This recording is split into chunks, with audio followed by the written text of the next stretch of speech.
Former President Donald Trump said in a statement that former Vice President Mike Pence could have rejected the results of the 2020 election. Mr. Trump said, quote, the vice president did have this right, or more pointedly, could have sent the votes back to various legislators for reassessment after so much fraud and irregularities were found. It went on to say the House committee investigating January 6 should focus on why Pence didn't send votes back for recertification. Now some Senate Democrats are working to reform a law to make it more clear the vice president has only a ceremonial role in the electoral vote counting process. The January 6 committee has interviewed people working under Pence at the time. Let's bring in Democratic Congressman Jamie Raskin, who serves on the committee. He joins me now. And Mr. Raskin, thank you for joining us. You've met with the vice president's attorney and his former chief of staff this week. What did you get? And what did you learn from those meetings? Can I just make one quick point of correction? I don't think the vice president's role is a ceremonial one. I would describe it as a ministerial one. That is, it's administrative and managerial over the proceeding, but it's not certainly a substantive decision-making role, but it's not merely ceremonial. He's not there just to adorn the proceeding. But in any event, but we've been making tremendous progress in fleshing out the full picture of what took place on January 6th, where essentially you had a mass demonstration that turned into a mob riot surrounding a violent insurrection made up of the Proud Boys, the Oath Keepers, the 3%ers, the militia groups, the QAnon networks, surrounding on the very inside a political coup orchestrated by the president against the vice president of the United States and against the Congress. You spoke with Mark Short, the former chief of staff. What did you try to get from that interview? It feels like you're sequencing your way towards Mike Pence himself for a sit-down. Vice President Pence was the principal target on January 6th of both the coup effort by Donald Trump. He was trying to convince Pence to announce and assert non-existing powers to unilaterally reject electoral college votes. So this, of course, has no precedent in American history and nothing rooted in the 12th Amendment of the Constitution or the Electoral Count Act. So they were focused in a campaign that lasted for several weeks and that intensified in the days right before January 6th on Mike Pence. And you could see Donald Trump tweeting about it over the course of the day and railing about Mike Pence and essentially threatening him with the use of the mob. And even when Trump found out that the mob was in there chanting, hang Mike Pence, and hounding the vice president, essentially forcing him to be evacuated for his safety, still Donald Trump was saying that Vice President Pence did not do what needed to be done. He didn't have sufficient courage and so on. In other words, he continued to mobilize the wrath of the crowd against him. You know, we heard in the statement Sunday night from the former president that he believed Mike Pence had the capacity to overturn the election. That's kind of the mission statement of this committee. Does the former president's statement make it more complicated or make this a very simple investigation with the interviews now moot? Well, it makes it simple in the sense that Donald Trump essentially said the criminal part out loud. I mean, he was trying to get the vice president of the United States to override and overturn the presidential election.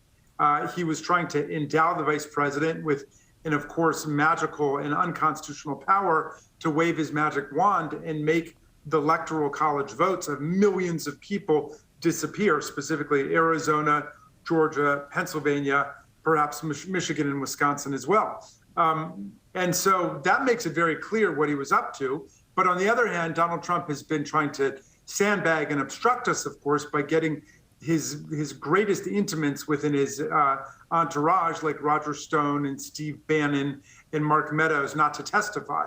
And with Meadows, of course, it's ridiculous because he's kind of doing the hokey pokey. He's got 1 foot in and 1 foot out. He turned over to us thousands of documents, and then Trump got mad at him, and then he tried to pull the plug on his participation. So we're continuing to make great progress, but Trump is definitely slowing us down.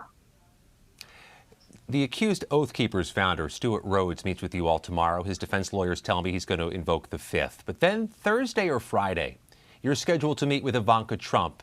If that proceeds, do you think it's going to happen? And if so, how do you handle that? That's a voluntary interview, not somebody you've subpoenaed.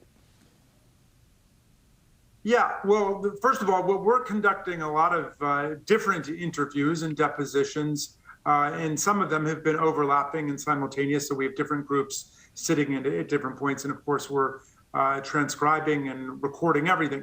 So we expect everybody to come and testify. The overwhelming majority of people have cooperated with the committee because they understand what the Supreme Court has said repeatedly, which is that everybody owes Congress or owes a court his or her truthful, honest testimony. And you can't play games with the justice system, and you can't play games with a congressional subpoena.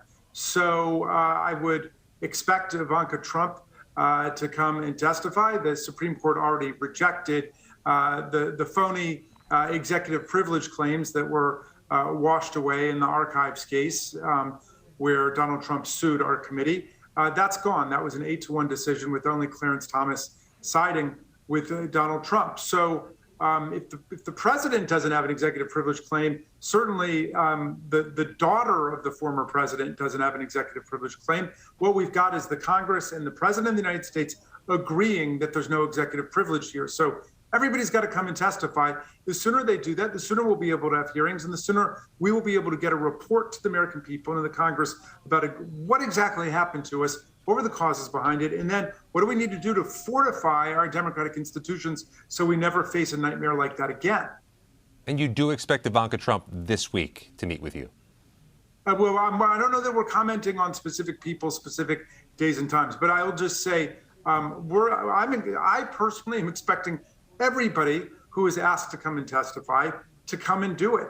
And most people are doing it without a subpoena. If we need a subpoena, then we will do it. But certainly those people who have benefited most, those people who have held public office or been close to those who've held public office, have a public trust, I would think, to participate in getting the truth out. And this is not a game. There are authoritarian dictatorships all over the world rooting for the failure of American democracy. So we've got to determine the truth and stand on the truth and then defend ourselves against all of these attacks. Lastly, Congressman, you seem to be drinking from a fire hose of documents and interviews and tips. How do you process all that and have these primetime hearings that are being proposed and finish your work by summer or fall?